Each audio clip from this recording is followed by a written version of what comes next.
Let's take a look at Canon's RF 24 to 105 millimeter, f4 to 7.1 IS-STM. This RF lens is for Canon's EOS R series of full-frame mirrorless cameras. This little lens is marvelous. It only sells for about $399 brand new, and it's full frame, it's stabilized, it has extraordinarily good stabilization. But let's first take a quick look at some of the great pictures I can take with this lens. Now this is shot here wide open at f4, where this lens is at its softest. Actually, all lenses are at their softest, wide open.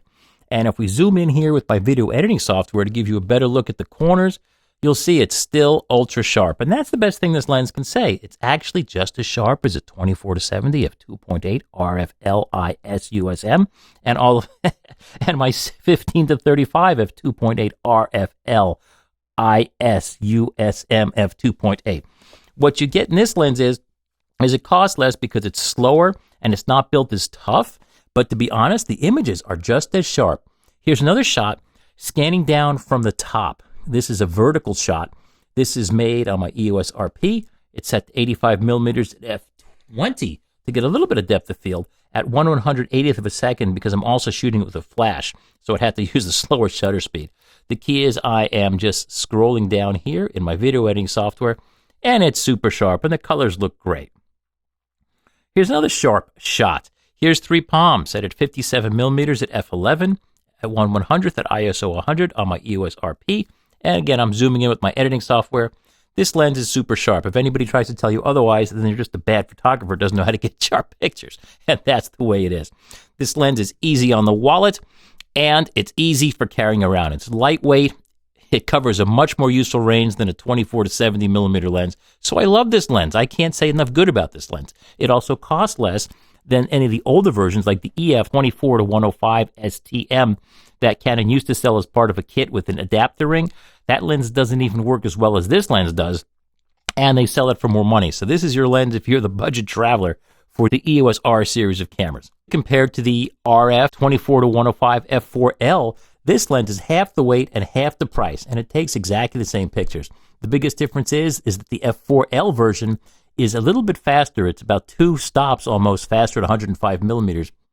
But this compact lens actually has much closer focus than the f4L. So, depends what you want. This has a wider range of application, but if you really want soft backgrounds or need to shoot in lower light at 105 millimeters, then by all means, get the L version of the lens. This lens has exceptional close focus and macro abilities, as well as a manual focus macro mode, and we'll cover that a little later. This lens has exceptional image stabilization. It's not unusual for me to get perfectly sharp shots, half the time, even at 2 full seconds, handheld at 24 millimeters. It also has 100% in USA high-quality technical support. If you're here in America, as I am, call 1-800-OK-Canon, and the people that pick up the phone just know the answer right off the top of their head, and I ask some pretty complicated questions. So unlike other brands of cameras, if you get stuck, Canon is always there to help you. In fact, Canon's always there to help you.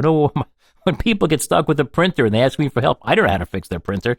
Call up Canon, and they're always polite and super help you to find the right software and get things going. So bless Canon. What's bad about this lens? Very little. My biggest complaint is that there's no auto manual focus switch. For some reason, that was left off. You now have to set that in your camera in a camera menu. I don't like having to go to a menu to do that. There's also one other little trick. The trick manual focus center macro mode is fun. That means if you go into manual focus, which you have to do in the menu in your camera, if you set the camera for focus even closer using that special mode, you can't just go back into autofocus unless you first focus the lens back further out. In other words, it's not smart enough to just do what you tell it to do. You have to know to set the lens back to a combination of settings which will allow it to go back into the autofocus mode. As a basic lens, it's a $400 lens, not a $4,000 lens, so you're not getting a carry sack with it, and you're not getting a plastic hood. Whoop-de-doo. I never use either of those things anyway. I keep them in the box for time to resell the lens. Compatibility. This is a great lens, but it only works on the EOS R series of Canon cameras that are full-frame mirrorless. It will not adapt and cannot be adapted to the SLR cameras simply because it goes too close to the sensor on the mirrorless cameras. The DSLR cameras, there's too much space inside the camera, too much air there, so this lens couldn't even get close enough even if you had a 0 thickness adapter. So you can only use this on the EOS R series of cameras, which is great because those are the world's best full-frame mirrorless cameras. Autofocus is pretty fast. It's not instantaneous, but it focuses flawlessly on eyes. Here's a shot of me. Here's a shot of me made with the remote control app on my iPhone. The phone you see here is just what I'm using to control it. The key is this lens on my EOS RP just found my eyes, ignored the phone that was closer, and just nabbed focus. Manual focus is entirely electronic. This focus ring isn't connected to anything. It only works in certain modes. Canon calls it full-time manual. I don't think it is because you have to be set to the right mode. This switch here controls what this does. If you set it to focus, it'll focus. If you set this to control, you can use that to do things like set your aperture. You'll notice they didn't have enough room here to put a second additional control ring in addition to this first control ring in addition to the mechanical zoom. For focus breathing, if you're photographing, if you're doing cinema with this, the image does get a little bit larger as focused more closely. It's not a big thing, but it does get somewhat larger. In other words, if you're focusing between two actors. Bokeh is fair to neutral. Blur circles could be softer, but too bad. Here it is at 24 millimeters wide open at f4, and it looks okay. And here it is at 105 millimeters wide open at f7.1. This lens is not very fast at 105, so the backgrounds don't get that far out of focus. But hey, just like the picture of me just a moment ago, the backgrounds get out of focus enough. Just it's not a super great blur lens. Anytime you shoot this, the camera does not let you turn off the automatic correction for distortion. But oddly, on my EOS RP, even with the distortion correction on, there's just a tiny amount. It's not really visible, but a tiny amount that I can measure of barrel distortion of 24 millimeters. And that goes away as zoomed longer. Ergonomically, the lens is fantastic. I can zoom it with one finger, and there's no worries there. It's a real easy lens to carry everywhere and shoot everything with. Fall off is invisible at all settings, although at maximum aperture at 24 millimeters, there is a little bit, but you're probably not going to see it. If you go out of your way to turn off the correction, then you might see some at 24 millimeters or at the maximum aperture. For filters, I can stack about 3 regular filters on this at 24 millimeters and about a half a dozen or more at 105 millimeters, so you don't need to use special thin filters. There's no lateral color fringes when shot with the default correction on. If you go out of your way to turn the default correction off, you'll get some purple amber fringing at 24 millimeters to 50 millimeters, and if that bothers you, don't turn off the correction. Macro performance is extraordinary. At 105 millimeters, which is where you should be shooting macro with this lens, just because it makes the perspectives look much more properly rendered, it can get this close, full frame. This is awesome. It means you probably won't have to go out and buy a separate macro lens. If I zoom in here, now by zooming in, I'm zooming in my video editing software. This is all the same image. I'm just zooming in to show you detail. If I want to use the trick center macro mode, center macro is a mode that they call it that because it gets soft outside that. If I get really close here, this is as close as I can get, and I'm so close I can't even get the sunlight on my watch unless I tilt it up. You'll notice it is pretty sharp in the tiny band that actually is in focus. Here's another shot. You'll notice how it does get blurry away from the center, so it's a special effects mode.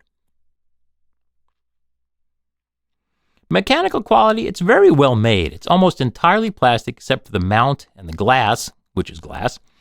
But other than that, it's mostly plastic, and we're used to that today. It works great. It is made in Taiwan, which is much better than having it been made in China. I'm told by my friends who know these things, the labor cost to make something in Taiwan is about triple what it is in China.